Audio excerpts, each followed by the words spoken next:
یہاں تک فرمایا دعا کرنے سے پہلے صدقہ دو، دعا کرنے کے بعد صدقہ دو.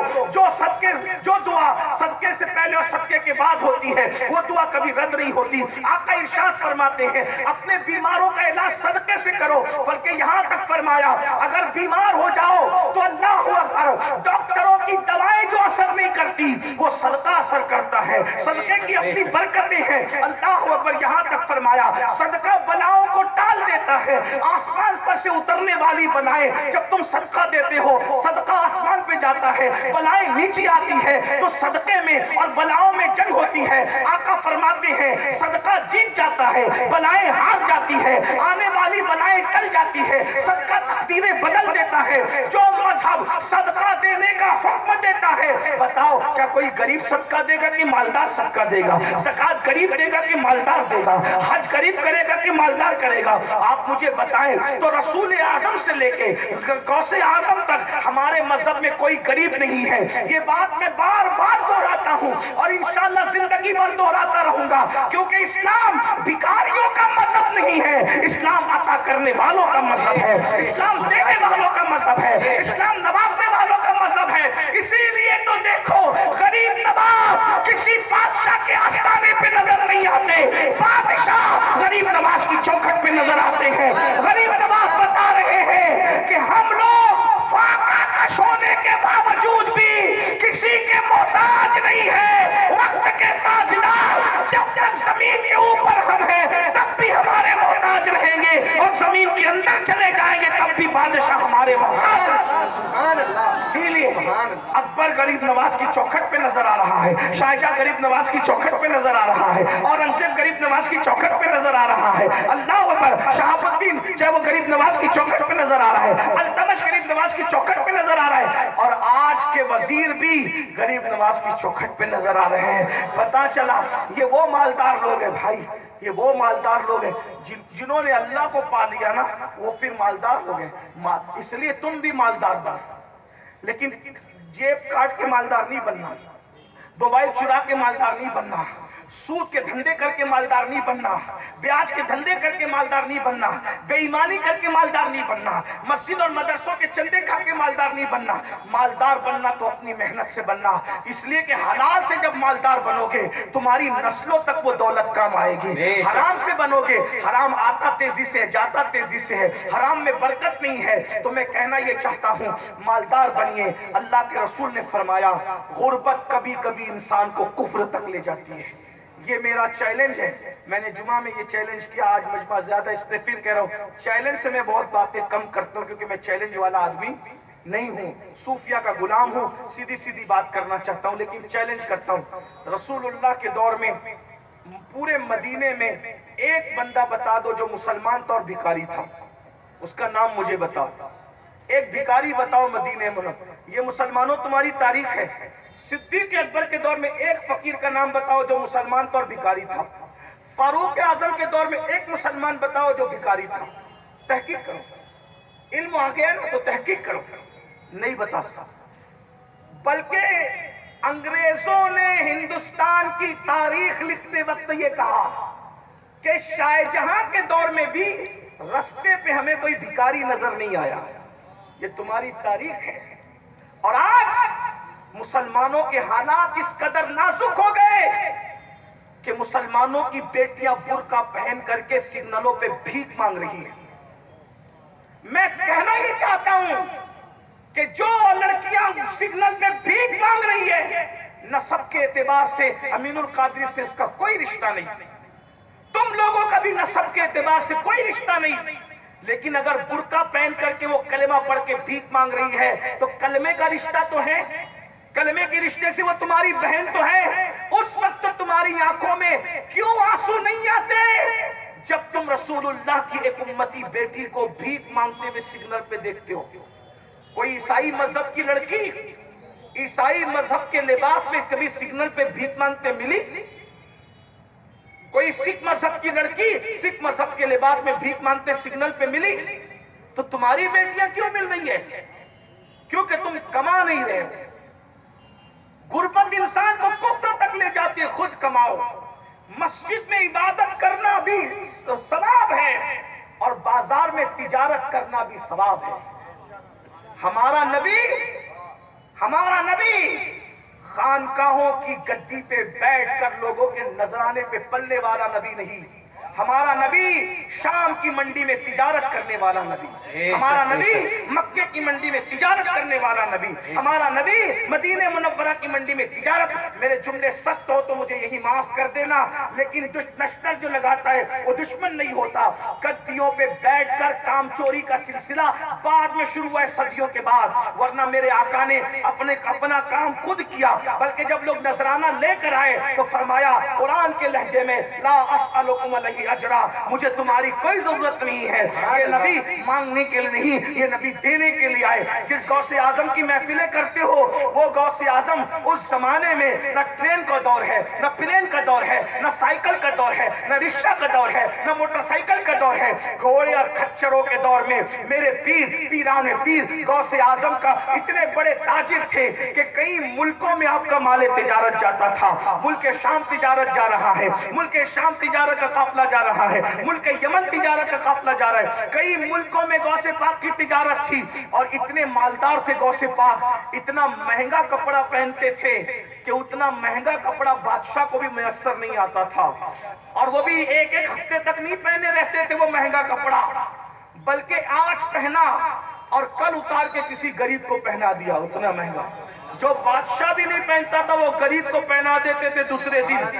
روزانہ نئے جوتے پہنتے تھے، وہ نئے جوتے کسی غریب کو پہنا۔ یہ کوئی غریب آدمی کرے گا، یہ کوئی مفلس آدمی کرے گا؟ میرے بھائیوں، آج ہمیں مالدار بننے کی بہت ضرورت ہے۔ عقاب بنو عقاب۔ نوجوانوں سے کہتا ہوں، اگر چنے بیچ سکتے ہو تو چنے بیچو، ذلت کی جگہ کھڑے ہونے سے مت شرماؤ۔ تجارت کرنے کے لیے، جو حلال کمانے کے لیے جو ذلت کی جگہ کھڑے رہتا ہے، اللہ اسے اپنی طرف کی عزت عطا کرتا ہے۔ چوری کرنے میں شرم کرو، حرام کھانے میں شرم کرو، لوگوں کے ٹکڑے پہ پلنے میں شرم کرو، بھیک مانگنے میں شرم کرو، روزی روٹی میں شرم مت کرو۔ اگر آپ کہیں نکڑ پہ کھڑے ہو کر چنا بیچ سکتے ہو تو بیچو، سبزی بیچ سکتے ہو تو بیچو، کیلا بیچ سکتے ہو، جو کام کر سکتے ہو تجارت کرو، اس لیے کہ تجارت میں برکت ہے، بہت برکت ہے۔ اور یاد رکھنا، اوپر والا ہاتھ نیچے والے ہاتھ سے بہتر ہے، نیچے والا ہاتھ کبھی نہ بننے پائے۔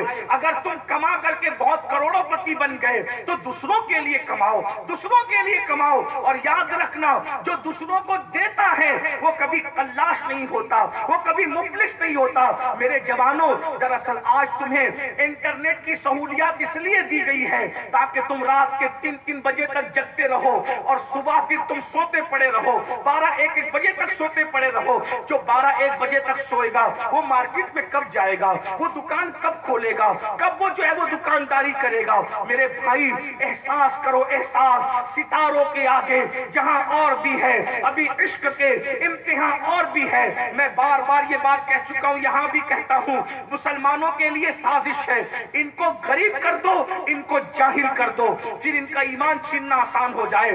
جہالت کی وادیوں سے نکلو، تعلیم کی طرف سفر کرو، اللہ اکبر، اور مالدار بننے کی کوشش کرو۔ اللہ اللہ، ہمارے صحابہ مالدار ہیں۔ عبد الرحمن ابن عوف اتنے مالدار تھے کہ آپ نے اپنی زندگی میں 3 مرتبہ آدھا مال اللہ کی راہ میں خیرات کیا۔ جب آپ کا وصال ہوا تو سونا ان کے پاس اتنا موجود تھا کہ پھاوڑے کی مدد سے ان کے رشتہ داروں میں سونا تقسیم کیا گیا۔ میں کوئی مبالغہ نہیں کر رہا ہوں، سیرت کی کتابیں اٹھا کر دیکھیں، یا جب صحابی اتنے مالدار ہو سکتے ہیں تو ہم مالدار ہونے میں کیا عیب ہے؟ لوگ کہتے ہیں یہ مالدار لوگ غلط ہوتے، مالدار لوگ غلط نہیں ہوتے، ورنہ مالداروں کی فہرست بناؤ گے تو مالداروں میں سب سے پہلا نام محمد رسول اللہ کا آئے گا۔ مالداروں کو برا کہنے والوں، وہ مالدار برے ہیں جو مال آنے کے بعد خدا کو بھول جاتے ہیں، وہ فرعون کے جانشین ہیں جو مال آنے کے بعد خدا کو یاد رکھتے ہیں، غریبوں کا حق دیتے ہیں، صدقہ اور زکات دیتے ہیں، وہ عثمان غنی کے جانشین ہیں، وہ عبد الرحمن ابن عوف کے جانشین ہیں۔ مالدار بننا ہوگا، مال کی طرف توجہ کرنی ہوگی۔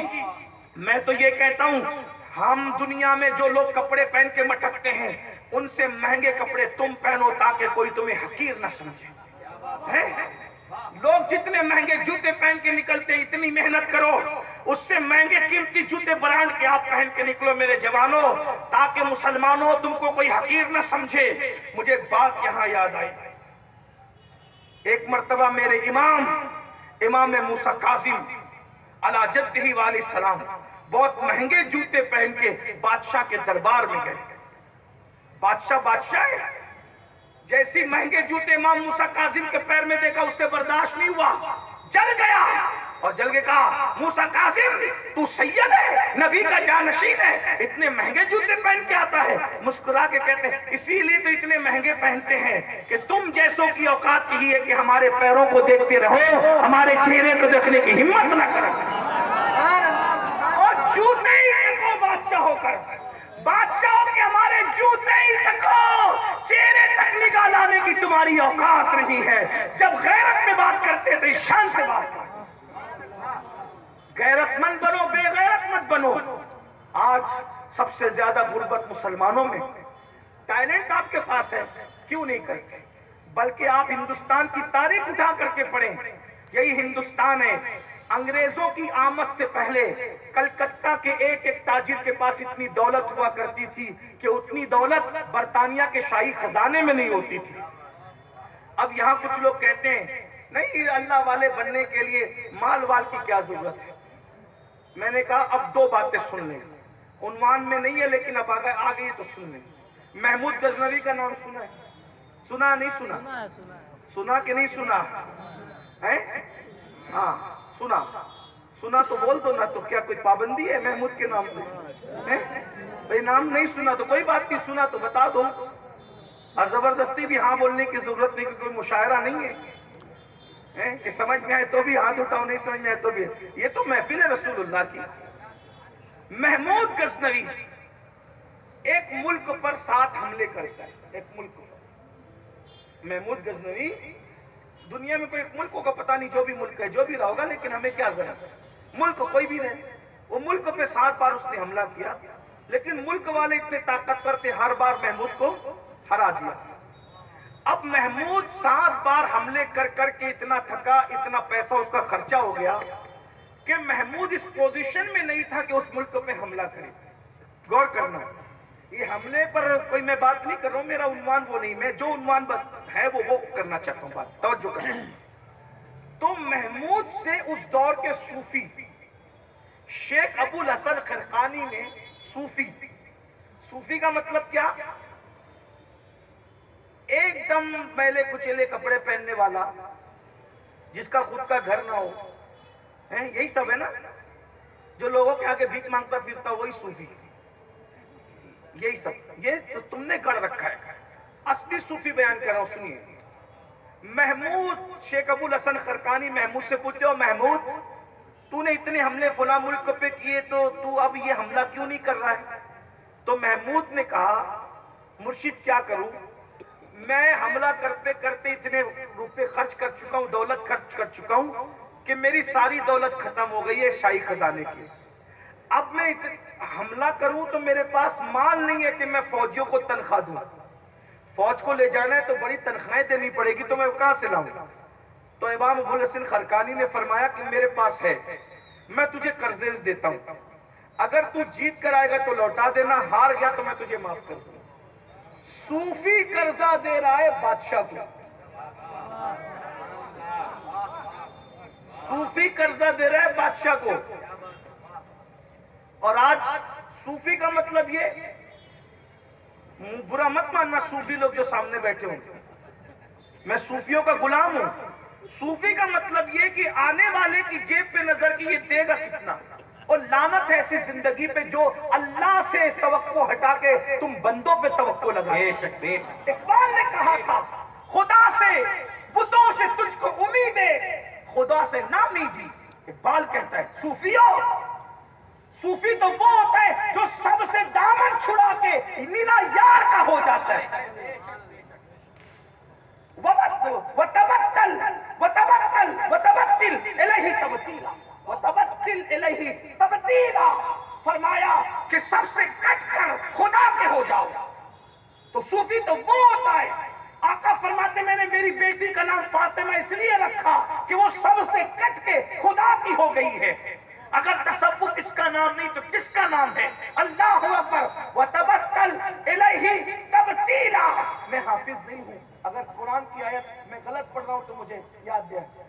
ہاں اللہ پاک ارشاد تبتیلا اپنے محبوب سورہ جو ہے وہ مزمل کی سورہ مدثر کی آیت ہے، یا ایھا سورہ مزمل کی آیت ہے، یا ایھا المزمل قم اللیل الا قلیلا.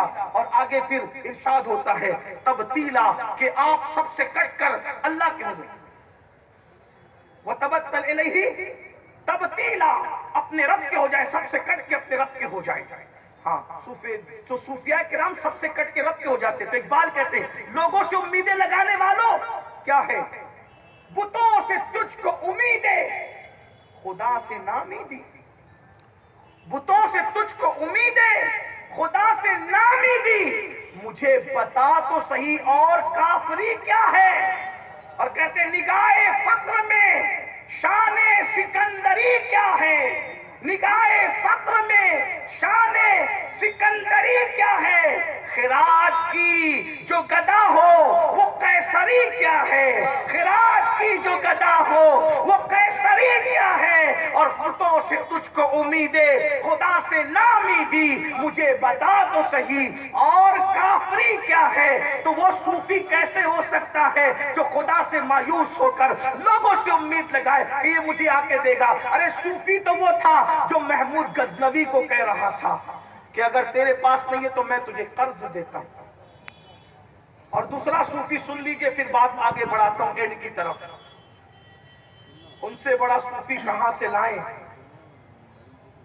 سلطان المشائخ، نظام ملت والدین، سبحان اللہ، ہمارے مرشد خواجہ نظام الدین اولیاء رضی اللہ عنہ.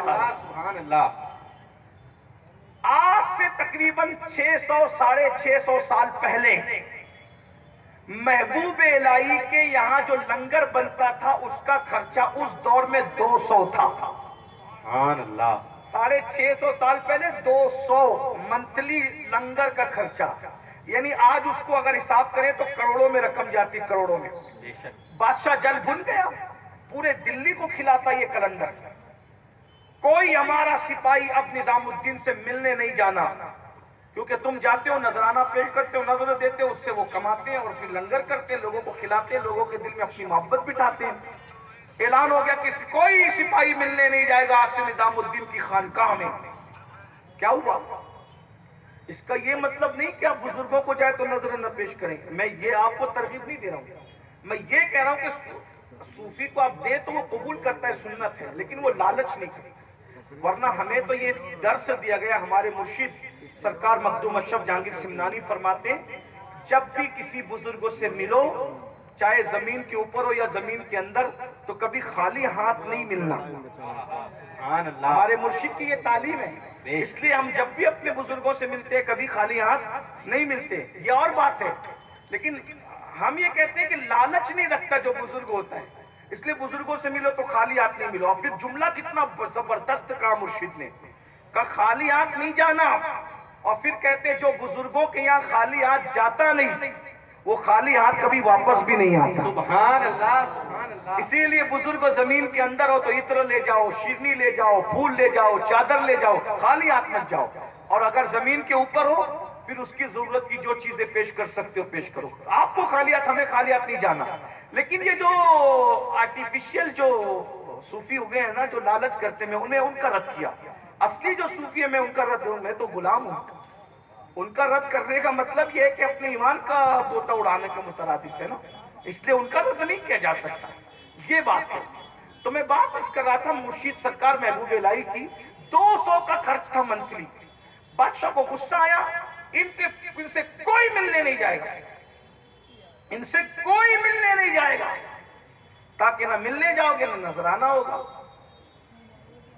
اب مرشد غریب محبوب الہی کے پاس جب لوگ آئے کہنے لگے سرکار بادشاہ نے منع کر دیا کہ سپاہی نہیں آئے گا تو نذرانہ نہیں دے گا، نذرانہ نہیں دے گا تو لنگر نہیں ہوگا. مرشد نے مسکرا کے فرمایا آج کے بعد لنگر کا خرچہ ڈبل کر دیا جائے گا، تاکہ بادشاہ کو پتا چلے ہم نذرانوں پر لنگر نہیں کرتے، ہم تو اللہ کی عنایتوں پہ لنگر کیا کرتے ہیں۔ بے شک سبحان اللہ۔ کوشش کیجئے کوئی اچھا سا کاروبار شروع، رات کو جلدی سوئیے، صبح کو جلدی اٹھیے۔ اللہ کے رسول علیہ السلام فرماتے ہیں اگر مہمان نہیں ہو، کوئی دینی محفل میں شرکت نہیں کرنا ہو تو عشاء کی نماز پڑھ کے سو جاؤ، فجر کی نماز کے وقت اٹھ جاؤ۔ لمبی عمر اگر چاہتے ہو، طویل عمر کا نسخہ یہ ہے کہ جلدی سو کے جلدی اٹھو، لمبی عمر کا نسخہ یہ ہے۔ اور آج مسلمان رات بھر جگتا ہے الو کی طرح بے وجہ، ہوٹل پہ ہنسنے کی بات نہیں، تکلیف ہے۔ آپ الو نہیں ہو، آپ چمگادڑ نہیں ہو، آپ عقاب ہو، عقاب بن کے جیو، محمد الرسول اللہ کے باز بن کے جیو، محمد الرسول اللہ کے شاہین بن کے جیو۔ جینے کا طریقہ اختیار کرو، جلدی سو جاؤ، کوئی کام نہیں ہے، مہمان نہیں، جلدی سو جاؤ، دینی محفل میں شرکت نہیں، جلدی۔ اور دینی محفل جو لوگ کرتے ہیں ان سے بھی میری ہاتھ جوڑ کے گزارش ہے، ہر جلسے والے سے پورے ہندوستان میں میری گزارش ہے، محفل جلدی شروع کرو، 12 بجے کے اندر محفل ختم کر دو، ہو سکے تو 11 بجے ہی ختم کر دو، ہو سکے تو 10 بجے ختم کر دو، تاکہ لوگ جلدی جا کے سو جائیں۔ جلدی سوئیں گے تو فجر میں اٹھیں گے، بے شک۔ ورنہ اگر میں نے محفل منعقد کی اور زبردستی رات بھر ان کو جگایا، رات کے 3-4 بجے تک جگایا، اور فجر پڑھنے والا بھی اس دن فجر کو نہ جا سکا، تو ڈر ہے کہ جلسہ کرنے والے کے سر پہ اس کے فجر کا وبال آ سکتا ہے۔ ہزاروں سجدے، ہزاروں جلسے ایک پڑھنے میں، اور فجر کی 2 رکعت نماز ایک پڑھنے میں۔ سنیوں کو مزاج بدلنا ہوگا۔ یہ رات بھر جلسے کر کے 3 بجے تک قوم کو جگا کے نقصان یہ ہوا ہے کہ پڑھا لکھا طبقہ ہماری محفل میں اس لیے نہیں آتا کہ آپ رات کے 3 بجے آتے ہو۔ تاجر جس کو صبح دکان پہ جانا ہے رات کے 3 بجے آتے ہو، فیشن ہے، جیسے زبردستی جگا رہے ہو۔ اللہ کے رسول کہہ رہے ہیں عشاء بعد سو جاؤ، ہم زبردستی جگا رہے ہیں۔ ہمارے یہاں تو اچھا کیا مہاراشٹر میں کہ 10 بجے کے بعد پرمیشن ہی ختم کیا۔ میں تو دعا کرتا ہوں کہ پورے ملک میں یہ قانون بن جائے 10 بجے کے بعد پرمیشن کسی کو نہیں، صاف مائک بند 10 بجے بعد۔ ہم جب 10 بجے پابندی لگی ہم روتے تھے، ڈرتے تھے کہ کون آئے گا، لیکن جب مغرب سے 10 بجے پروگرام شروع ہوا، اعلان ہے مغرب سے 10 بجے جلسہ چلے گا، 10 کے بعد جلسے کے سب لوگ قریب کی مسجد میں عشاء جماعت کے ساتھ پڑھیں گے، عشاء بعد میں ہوگی۔ جتنی پبلک رات بھر کے جلسے میں ہوتی تھی اب ہمارے یہاں مہاراشٹر میں اس سے زیادہ پبلک 10 بجے والے جلسے میں ہوتی، کیونکہ وہ جانتے ہیں مولانا کتنے بھی موڈ میں ہوں گے 10 بجے تو بند کرنا ہی پڑے گا، مقرر کتنا بھی فارم میں ہوگا اس کو 10 بجے بند کرنا پڑے گا، نہیں کریں گے تو پولیس آ کے بند کراتی ہے۔ ہمیں اس پہ کوئی غصہ نہیں ہے، ہم تو کہتے ہیں اللہ کا شکر ہے کہ قوم سوئے، جلدی سو، جلدی اٹھو، اچھی صحت کا راز ہے، اور جلدی تجارت کے لیے جاؤ۔ اور لوگوں کی صبح سورج نکلنے کے بعد ہوتی ہے، مسلمانوں کی صبح سورج نکلنے سے پہلے ہوتی ہے۔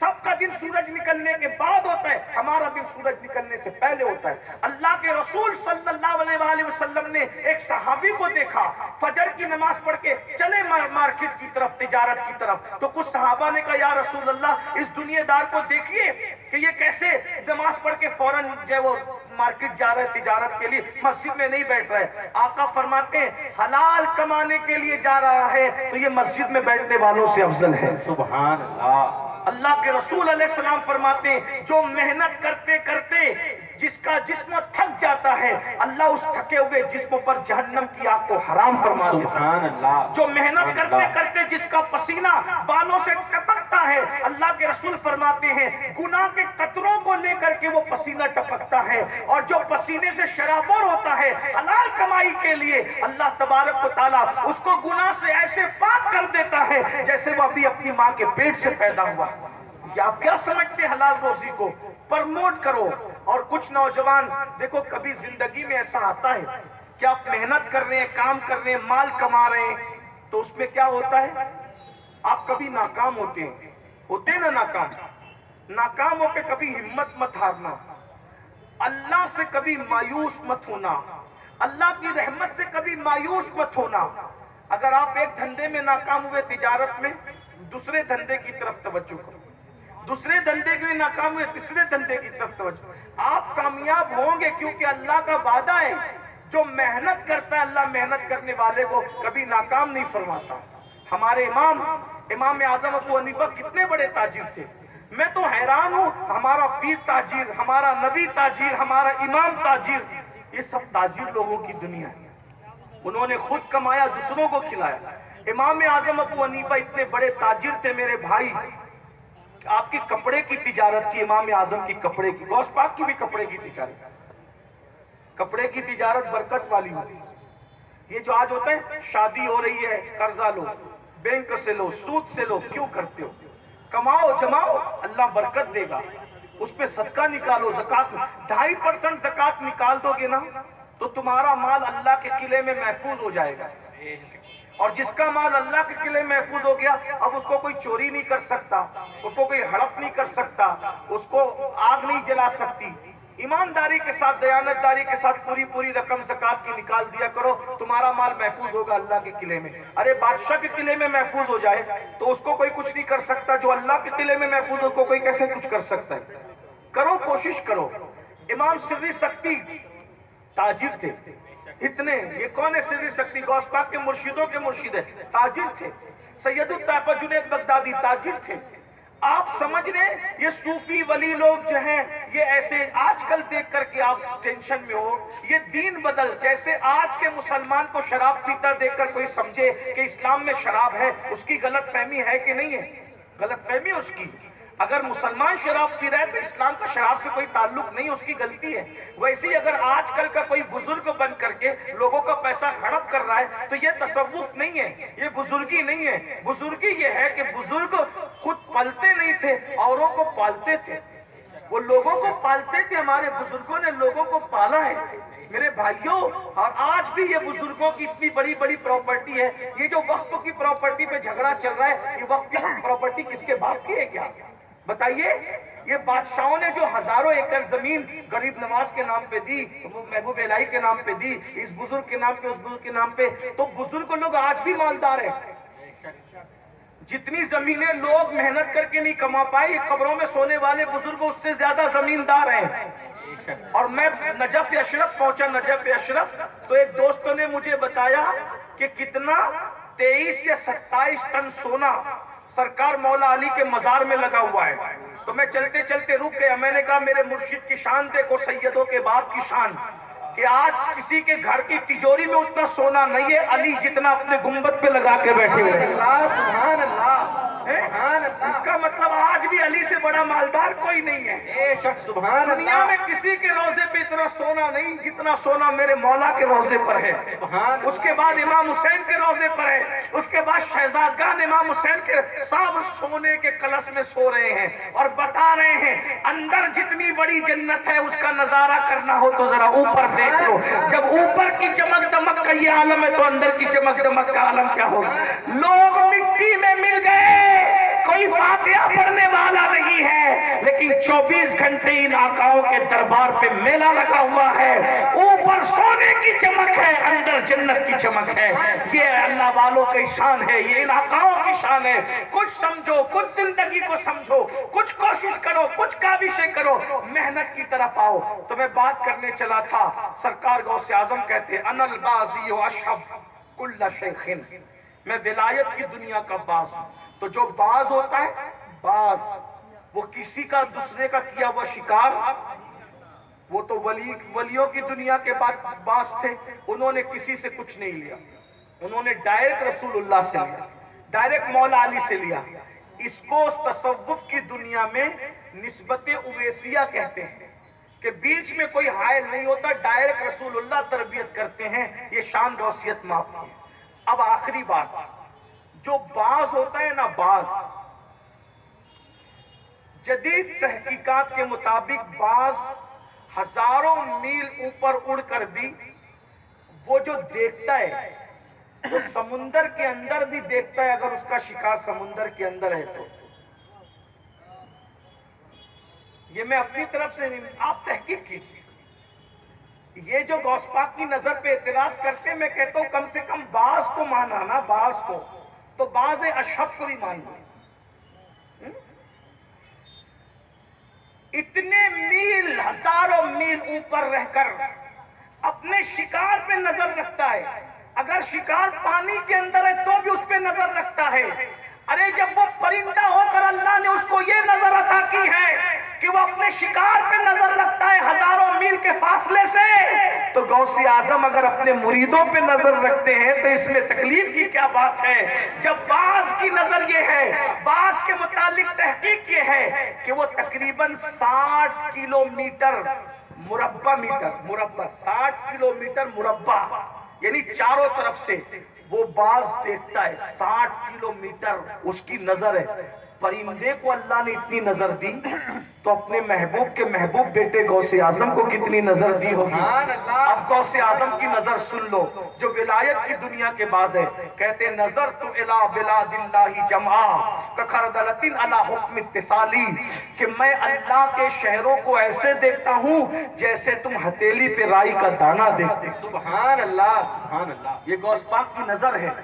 لیکن حیرت ہے، لوگ بعض کو مانتے ہیں، بعض اشہب کو نہیں مانتے۔ اسی لیے امام اہل سنت کہتے ہیں بعض اشہب کی غلامی سے یہ آنکھیں پھرنی، بعض اشہب کی غلامی سے یہ آنکھیں پھرنی، دیکھ اڑ جائے نہ ایمان کا طوطا تیرا۔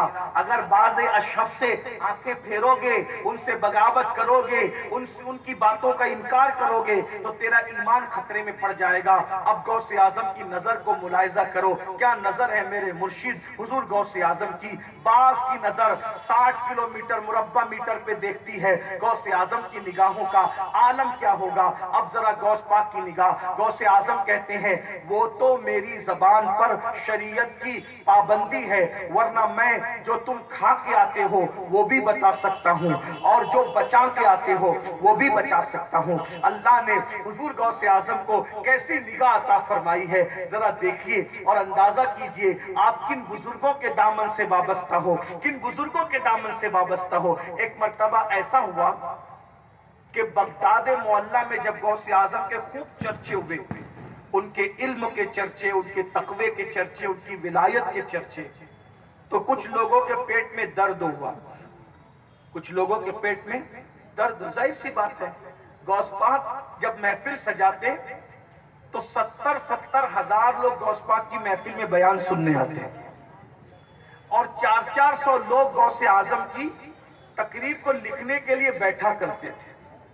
سوچئے، اور ساتھ ہی ساتھ حضور غوث اعظم کی محفل کی شان یہ ہوتی تھی جتنے انسان آتے تھے اس سے زیادہ جنات اور فرشتے غوث پاک کی محفل میں آتے تھے۔ بڑا مشہور واقعہ، آپ نے بہت واقعات سنے، اس لیے میں واقعات کی طرف نہیں آ رہا ہوں۔ میں نے بعض اشہب کو ساتھ میں لے کر کے، بعض کو بیان کر کے بعض اشہب کو بیان کرنا چاہا تاکہ جدید دور کے کچھ جوان غوث پاک کو نئے انداز سے سمجھنے کی کوشش کریں۔ اس لیے میں نے واقعات کی طرف توجہ نہیں کی، لیکن آپ کو بتاتا ہوں ایک بہت بڑے اس زمانے کے عامل تھے، عامل، انہوں نے جنات کا عمل کیا تھا۔ جب انہوں نے عمل کیا، جنات کا وظیفہ پڑا تو جنات کے آنے میں تاخیر ہوئی۔ جب تاخیر ہوئی تو اس وقت جو ہے وہ انہوں نے عامل صاحب نے جنات سے پوچھا کہ بھئی تم کیوں دیر سے آئے، کیونکہ جو جنات کا عمل کر لیتا ہے جب بلا ان کو آنا پڑتا ہے۔ تو انہوں نے کہا کیوں دیر سے؟ کہا بھئی دیکھو اس ٹائم جو آپ نے بلایا آج تو آ گئے، لیکن آئندہ اس ٹائم مت بلانا۔ جو دیر سے اس کی وجہ یہ ہے کہ ہم غوث اعظم کی محفل میں شرکت کے لیے گئے تھے۔ تو کیا تم لوگ بھی غوث پاک کی محفل میں جاتے ہو؟ تو کہا جتنے انسان محفل میں رہتے ہیں اس سے زیادہ جنات اور فرشتے رہتے ہیں غوث پاک کی محفل میں۔ غوث پاک غوث جن و انس ہے، وہ جن و انس کے غوث ہے، اسی لیے ان کو غوث الثقلین کہتے ہیں، انسان اور جنات کے غوث۔ غوث پاک کے مریدوں میں جنات بھی ہیں، اور غوث پاک کے بعد بھی بہت سے ولی ہیں جن کے مریدوں میں جنات ہوئے۔ تو بہرحال تو لوگوں کو تکلیف ہوئی، بہت تکلیف ہوئی۔ ان کی محفل میں 70 ہزار لوگ، اور وہ بھی غوث پاک جب تقریر کرتے تھے کہتے تھے الحمدللہ، پھر دوسری بار پھر کہتے تھے الحمدللہ، 2 بار کہتے تھے الحمدللہ، پھر چپ ہو جاتے تھے، پھر کہتے تھے الحمدللہ۔ تو لوگ کہتے تھے آپ خطبے میں 2 بار الحمدللہ کیوں کہتے ہو؟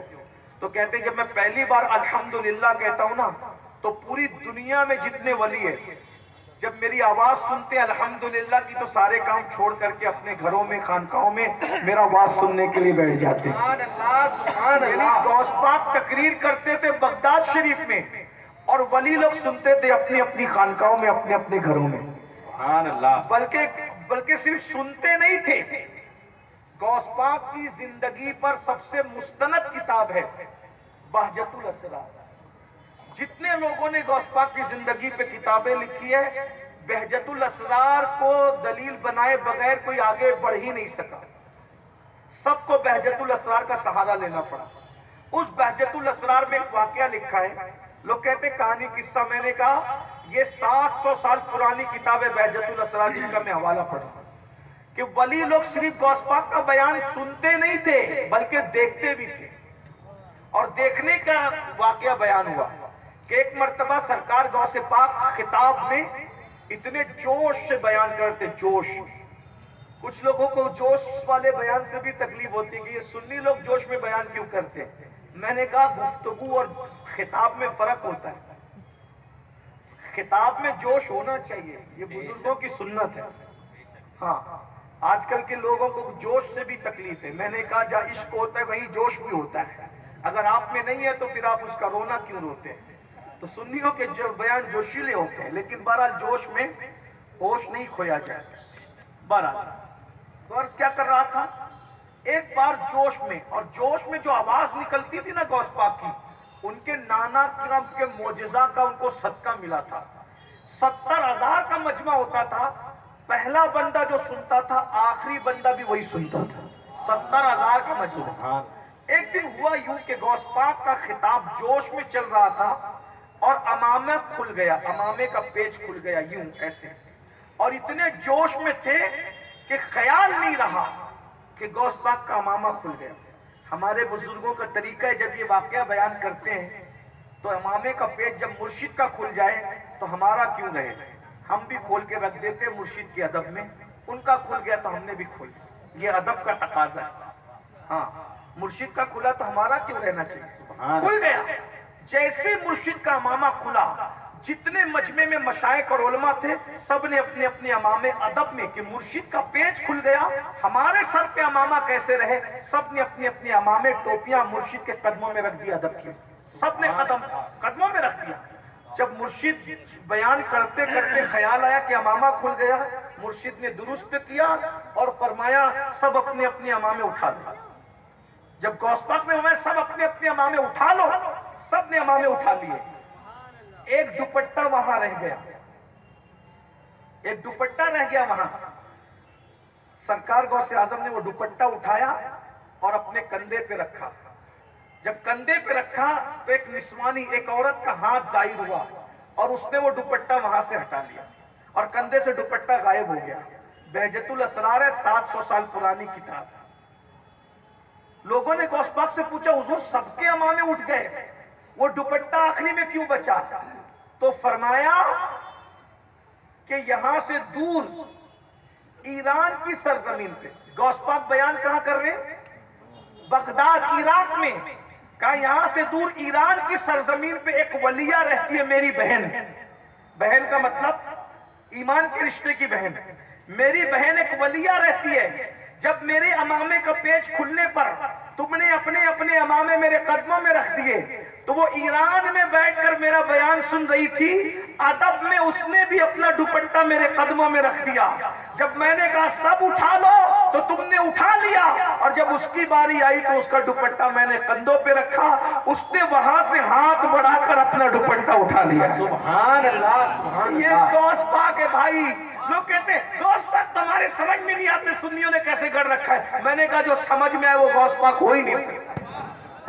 غوث پاک وہی ہے جو سمجھ میں نہ آئے. ارے سائنس پہ ایمان لا رہے ہو، غوث پاک پہ کب ایمان لاؤ گے؟ تو بہرحال میں غوث پاک کی نظر بیان کر رہا تھا، وہ نظر سن لیجئے. عقاب کی نظر تو سن لی، اب جو ولیوں کی دنیا کا عقاب ہے اس کی نظر. تو غوث پاک کی بڑی شہرت، علم کی شہرت، تقوی کی شہرت، پرہیزگاری کی شہرت، خطابت کی شہرت پوری دنیا میں تھی. آج بھی شہرت ہے. 900 سال ہو گئے غوث پاک کے ڈنکے، عرب و عجب میں ان کی شہرت.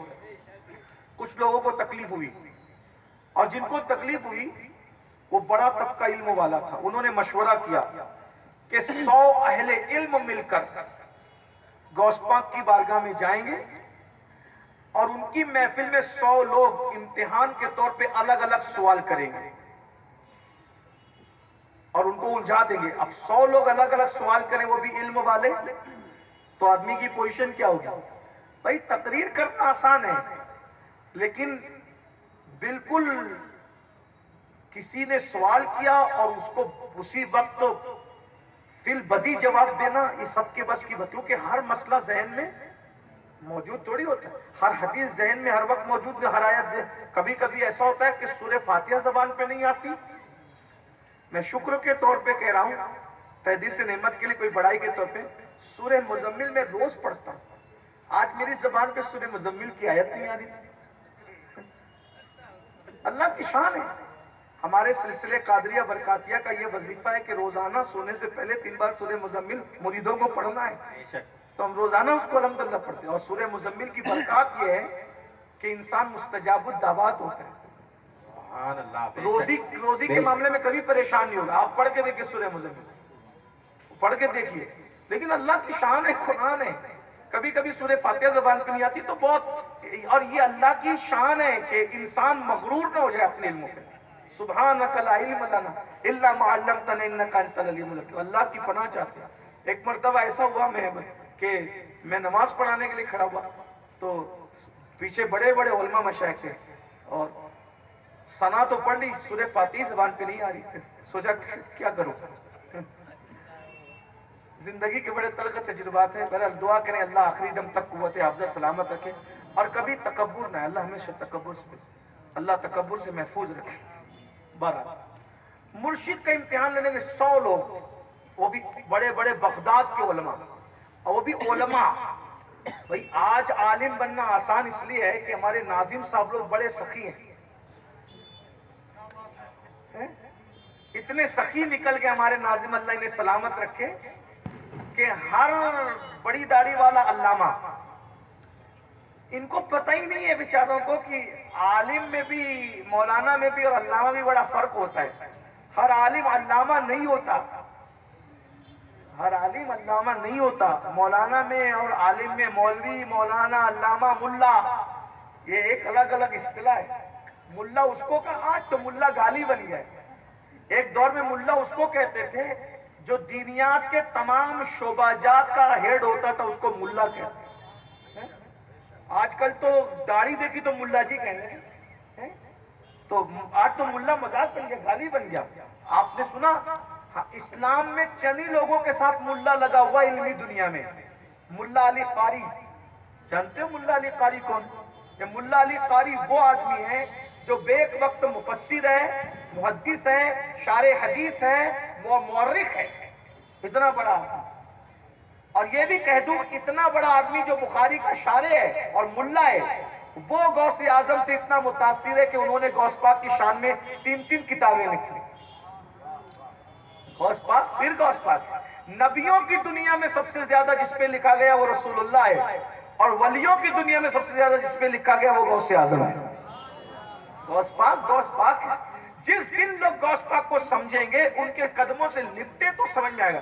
غوث اعظم کا فرمان ہے، یہ بھی بہجت الاسرار میں 700 سال پرانی کتاب. غوث پاک فرماتے ہیں جب بھی دعا کرو تو میرے وسیلے سے دعا کرو. میں تم سے وعدہ کرتا ہوں کہ جو خلوص دل سے میرے وسیلے سے دعا کرے گا، اللہ اس کی دعا کو کبھی رد نہیں کرے گا.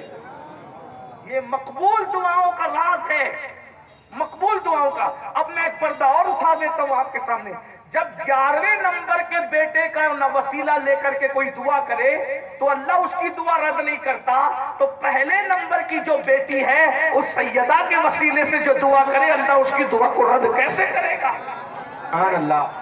اور پھر جو رسول اللہ کے والدین کریمین کا نام لے کے دعا کرے، سرکار عبداللہ، سرکار آمنہ، اللہ اس کی دعا رد کیسے کرے؟ جب 11ویں نمبر کے بیٹے کو یہ مقام حاصل ہے تو نبی کے ماں باپ کو کیا مقام اور کیا مرتبہ ہوگا؟ وہ نبی کے والدین کریمین ہیں.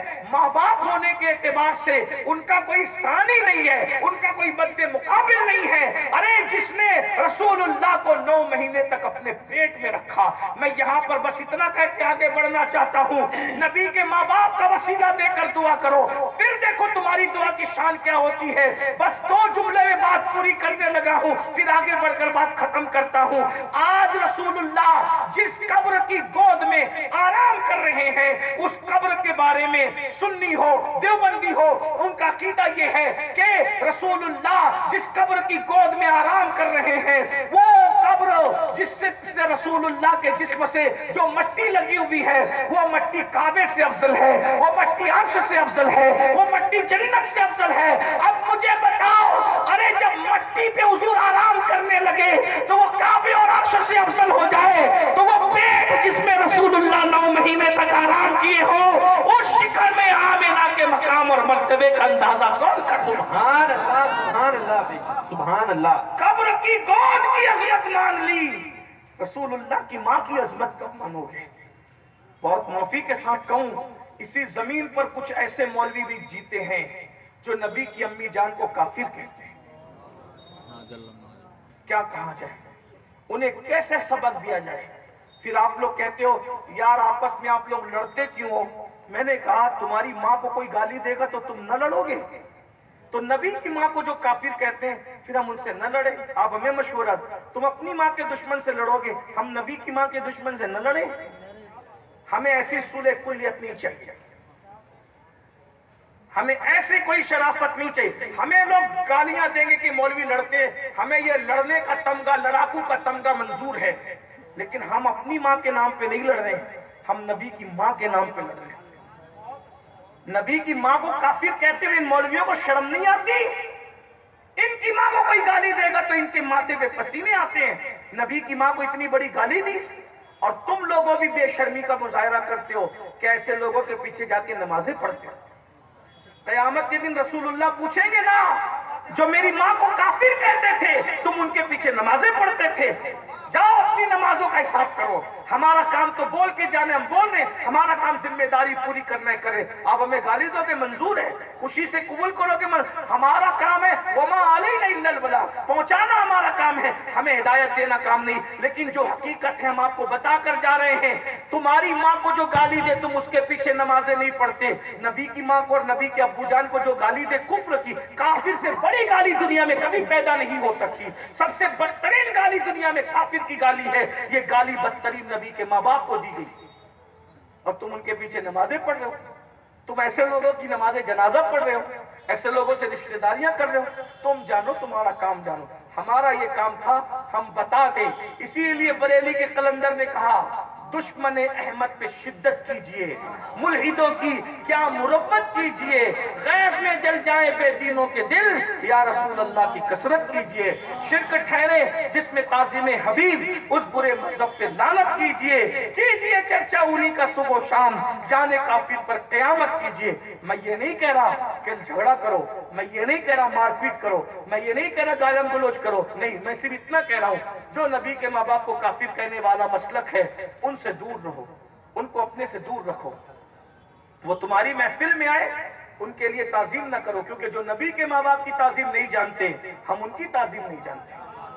جو نبی کے ماں باپ کو مومن نہیں جانتے ہم ان کو مومن نہیں جانتے۔ جاؤ تم الگ ہو ہم الگ ہو، کیونکہ ہم قیامت کے دن اگر کھڑا کیا جائے گا تم کس کس کے ساتھ کھڑے رہو گے؟ نبی کے ماں باپ کے ساتھ کھڑے رہو گے یا نبی کو کافر کہنے والے مولویوں کے ساتھ کھڑے رہو گے؟ کیونکہ ہمیں کوئی مولوی جنت میں نہیں لے جائے گا، ہمیں تو آمینہ کا لال جنت میں لے جائے گا، ہمیں تو عبداللہ کا لخت جگر جنت میں لے جائے گا، انہی کی شفاعت سے تو ہمیں جنت ملنی ہے۔ تو ہم نبی کے گھر کے ساتھ کھڑے ہیں۔ ہم جب بات آئے کسی کے گھر کے ساتھ کھڑے رہنے، ہم کسی کے گھر کے ساتھ نہیں، ہم نبی کے گھر کے ساتھ ہیں۔ اگر کوئی بات آئے کسی کی بیٹی کے ساتھ کھڑے رہنے کی، ہم کسی کی بیٹی کے ساتھ نہیں کھڑے، ہم نبی کی بیٹی کے قدموں میں کھڑے ہیں۔ اگر بات آئے کسی کے بیٹوں کے ساتھ کھڑے رہنے کی، ہم کسی کے بیٹے کے ساتھ نہیں، ہم نبی کے بیٹوں کے ساتھ ہیں۔ اگر بات آئے کسی کے ماں باپ کے ساتھ کھڑے رہنے کی، ہم کسی کے ماں باپ کے ساتھ نہیں، ہم نبی کے ماں باپ کے ساتھ کھڑے۔ اور بات آئے کسی کی محبت کے ساتھ کھڑے رہنے کی، جب دو محبتیں مقابل میں ہو، ہم ساری محبتوں کو پیروں تلے کچل کر نبی کی محبتوں کے ساتھ کھڑے ہیں۔ اس لیے کہ ہم کسی کو نہیں جانتے، ہم کسی کو نہیں مانتے، ہمارے پاس ماننے اور جاننے کا ایک ہی معیار ہے، محمد رسول اللہ۔ جو حضور کا ہے وہ ہمارا ہے، جو حضور کا نہیں ہے وہ ہمارا نہیں ہے۔ انہیں جانا، انہیں مانا، نہ رکھا غیر سے کام۔ للہ الحمد، میں دنیا سے مسلمان گیا۔ سبحان اللہ سبحان اللہ۔ بلکہ یہ بھی کہہ دوں اور بڑے مزے میں کہہ دوں، ہم کسی خدا کو نہیں مانتے، ہم اسی خدا کو مانتے ہیں جو محمد کا خدا ہے۔ سبحان اللہ۔ ہمارے یہاں تو معیار بھی خدا کے لیے یہ ہے، مجدد الفسانی نے کہا تھا، کیا کہا تھا کہ میں اللہ کو اس لیے مانتا ہوں او رب محمد است کہ وہ میرے محمد کا خدا، ورنہ مارکیٹ میں تو بہت خدا بن کے بیٹھے ہیں، لیکن بتایا مجدد الفسانی کوئی خدا نہیں ہو سکتا، خدا تو وہی ہے جس نے محمد کو پیدا کیا، اس لیے کہ جس کا پیدا کیا ہوا بندہ اتنا بڑا ہے تو اس خدا کی شان کا عالم کیا ہوگا؟ وہی رب ہے جس نے تجھ کو ہمتن کرم بنایا، ہمیں بھیک مانگنے کو تیرا راستہ بتایا، تجھے حمد ہے خدایا، تجھے حمد ہے خدایا، وہ کنواری پاک مریم وہ نفخت فیہ کا دم ہے عجب نشان اعظم، مگر آمنہ کا جایا وہی سب سے افضل آیا، تجھے حمد ہے خدایا، یہی بولے سدرہ والے چمنے جہاں کے تھالے سبھی میں نے چھان ڈالے، تیرے پائے کا نہ پایا، تجھے یک یک بنایا، تجھے حمد ہے خدایا۔ ارے جب اس کا بندہ اتنا عظیم ہے وہ خدا کتنا عظیم ہوگا؟ اسی لیے ہم پتھروں کو دل نہیں دیتے، کیونکہ پتھر جس کے ہاتھ میں آ کے کلمہ پڑھتے ہوں، جب ان کے ہاتھ کا یہ عالم ہے، سبحان اللہ۔ بہت ایک شعر یاد آ گیا امام کا، ہے لب عیسیٰ سے جا بخشی نرالی ہاتھ میں۔ اگر ہندی جاننے والے بھی شعر سمجھتے ہیں تو میں کچھ کوشش کر رہا ہوں، ٹائم تو میرا ختم ہو گیا ہے کہ مجھے وقت پہ پہنچنا ہوگا، میں زیادہ اگر بکراتی اب شروع کروں تو پھر میری فلائٹ چھوٹتی ہے، اس لیے میں نے کچھ نہیں کرنا۔ سن لیجئے، ہے لب عیسیٰ سے جا بخشی نرالی ہاتھ میں، سنگ ریزے پاتے ہیں شیری مقالی ہاتھ میں۔ امام کہتے ہیں کہ حضرت عیسیٰ کے ہونٹوں میں جو طاقت تھی اس سے زیادہ طاقت میرے نبی کے ہاتھ میں۔ کہاں ہونٹ عیسیٰ، کہاں لب عیسیٰ اور کہاں دست مصطفیٰ؟ نبی کے ہاتھ میں عیسیٰ کے لبوں سے زیادہ طاقت ہے۔ وہ کیسے؟ حضرت عیسیٰ قنب اذن اللہ کہتے ہیں تو مردے زندہ ہو جاتے ہیں، اور نبی کنکر میں صرف ہاتھ میں پکڑ لیتے ہیں تو کنکروں میں اللہ زندگی پیدا کرتا ہے۔ فرق دیکھیں نا، ہے لب عیسیٰ سے جہاں بخشی نرالی۔ وقت ہوتا تو اس پہ بات ہوتی، لیکن بس اتنا سمجھ لو، عیسیٰ نے کہا علیہ السلام زبان سے مردے کو زندہ ہو جا اللہ کے حکم سے، وہ ہو گیا۔ یہاں کچھ نہیں کہا، صرف پکڑ لیا، پکڑ لیا اور اس میں زندگی، صرف کچھ کہا نہیں، صرف پکڑنے میں زندگی آ گئی، مٹھی میں پکڑ لیا تو زندگی۔ اور پھر مردے اور کنکر میں فرق کیا ہے؟ مردے میں پہلے جان تھی، اللہ نے نکال لی، اللہ کے حکم سے واپس جان لائی، یہ مردہ زندہ ہوا۔ پتھر میں تو کبھی جان تھی ہی نہیں، صرف ہاتھ میں آ گئے تو اللہ نے اس میں جان پیدا کی۔ سبحان اللہ، سبحان اللہ۔ یہ اپنا نبی ہے جو پتھروں میں جان پیدا کر دے، وہ بھی مر کے مٹی میں مل جائے گا، وہ بھی مر کے مٹی میں مل جائے گا۔ کون سمجھائے 1857 کے بعد کے ملاؤں کو؟ کون سمجھائے؟ خدا انہیں توفیق دے۔ امت میں اتحاد کی ضرورت ہے، بالکل ضرورت ہے، لیکن یہ کیسے اتحاد ہوگا کہ نبی کو مٹی میں ملنے والا بھی اور نبی کو زندہ ماننے والا بھی دونوں ایک ساتھ کیسے ہو جائیں گے بھائی؟ جب دودھ میں پانی ملانے سے چیٹنگ ہوتی ہے تو نبی کو زندہ ماننے والے اور مردہ ماننے والے دونوں کو ملانے میں چیٹنگ نہیں ہوگی؟ یہ تو چیٹنگ ہے، یہ کوئی فائدے کی بات نہیں ہے۔ تو اپنے عقیدے پہ قائم رہو۔ تو بات غوث پاک کی نظر کی چل رہی تھی، بعد میں بڑی لمبی نکل آئی۔ غوث پاک کے پاس 100 بغداد کے علماء ہیں، یہی بات چل رہی تھی۔ پھر اس کے بعد ناظموں کے بات آ گئی تو بہت دور چلی گئی بات۔ ہاں تو میری گزارش ہے کہ ناظم لوگ اچھا ہے، نیک لوگ، اللہ والے، اگر ہماری کوئی ایسی تعریف کرے نا جو ہم نہیں ہیں تو ہمیں خود ہی کہہ دینا چاہیے کہ مت بول، ورنہ قیامت کے دن اللہ ہم سے پوچھے گا کہ تو یہ نہیں تھا پھر بھی لوگ تجھے کہہ رہے تھے تو تو نے منع کیوں نہیں کیا؟ اب ثابت کر۔ جیسے اگر میں ولی نہیں ہوں، کوئی مجھے ولی بولتا ہے تو مجھے ان کو کہنا چاہیے کہ یہ مت بول۔ اب میں تو کہتا ہوں جو ولی لوگ تھے نا، ان کو لوگ ولی بولتے تھے تو وہ روتے تھے، کہتے تھے ہمارا ایمان پہ خاتمہ ہو جائے نا، اسی پہ بس ہے بھائی، ہمیں مت بڑھاؤ۔ بہرحال آج جھوٹی تعریفیں ہمیں بہت پسند ہو گئی ہے، اس لیے آج معاملہ خراب ہے۔